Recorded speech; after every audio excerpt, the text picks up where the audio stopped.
Silica తవ్వారు, bauxite తవ్వారు, granite తవ్వారు.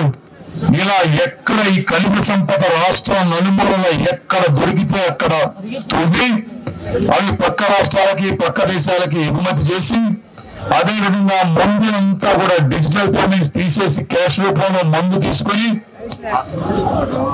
కొన్ని వేల కోట్ల రూపాయల డబ్బు సంపాదించారు ఈ రోజున. ఆ డబ్బుతోటి మన ఇండియాలో ఉన్న ప్రతి వ్యవస్థని కొంటున్నారు. ఎక్కడ దొరికితే ఏ అధికారి ఢిల్లీలో కావాలంటే ఢిల్లీ, హైదరాబాద్ కావాలంటే హైదరాబాద్, ఎవరిని పడితే వాళ్ళని కొంటాం.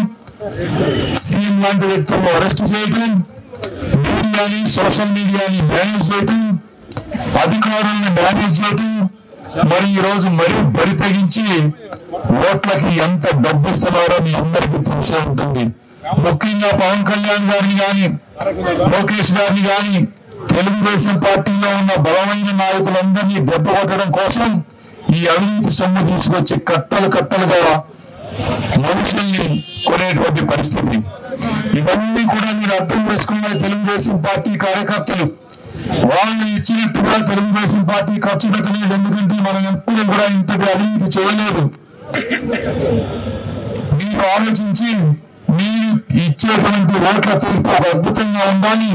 ఈ తీర్పు ఎలా ఉండాలి అంటే అవినీతి సొమ్ముతో ఆంధ్రుల ఓట్లను కానీ వాళ్ళ హృదయాలను కానీ కొనలేమని, ఆంచీవేత ధోరణితో ఆంధ్రుల అభిమానాన్ని పొందలేమని, అసమర్థతతో ఈ రాష్ట్రాన్ని ముందుకు ఈ జగన్మోహన్ రెడ్డి గారు తీసుకు వెళ్ళలేరని చెప్పే విధంగా మీ ఓటు ఉండాలి అని నేను తెలియజేసుకుంటా ఉన్నాను.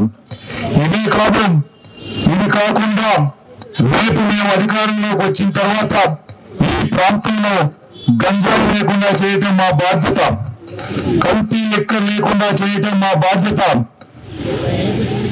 కొత్త రోడ్లు వెళ్ళటం మా బాధ్యత, ఎన్ని రోడ్లు గుంతలు పొచ్చడం మా బాధ్యత, తాగునీరు సాగునీరు అందించడం మా బాధ్యత, రాజధాని కట్టడం మా బాధ్యత, పోలవరం కట్టడం మా బాధ్యత, ఇండస్ట్రీస్ తీసుకురావడం మా బాధ్యత, ప్రతి నిరుద్యోగికి ఉద్యోగం వచ్చే విధంగా ప్రయత్నించడం మా బాధ్యత. ఇవన్నీ కూడా వీటితో పాటు ప్రతి పేదవారికి 2 సెంట్ల ఇళ్లలో చిన్న ఇళ్ళైనా సరే బొమ్మరిల్లు లాంటివి కట్టేయటం కూడా మా బాధ్యత అని అందరికీ తెలియజేసుకుంటాము. ఎవరైనా ఉంటే ఒకళ్ళు ఇద్దరు చుట్టుపక్కల ప్రాంతాలు వైఎస్ఆర్ కాంగ్రెస్ పార్టీకి ఓటు వేయాలని మీరు అనుకుంటే ఒక్కటే చెప్తా ఉన్నాను, మీ ఓటు మురిగిపోతా ఉంది.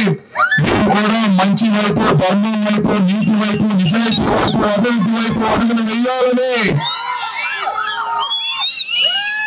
అడుగులు వేసి అభివృద్ధిలో భాగస్వామ్యులు కావాలని మనస్ఫూర్తిగా కోరుకుంటూ మళ్ళీ ఈ ప్రాంతానికి తిరిగి వస్తాం. మీ సమస్యలన్నిటినీ కూడా సావధానంగా విని ఒకటి తీర్చుతామని తెలియజేసుకుంటూ ఈ అపూర్వ స్వాగతం ఇచ్చిన మీ అందరికీ కూడా హృదయపూర్వక కృతజ్ఞత తెలుపుకుంటూ సెలవు తీసుకుంటాను. Thank you. ఒకవైపు చూడద్దు.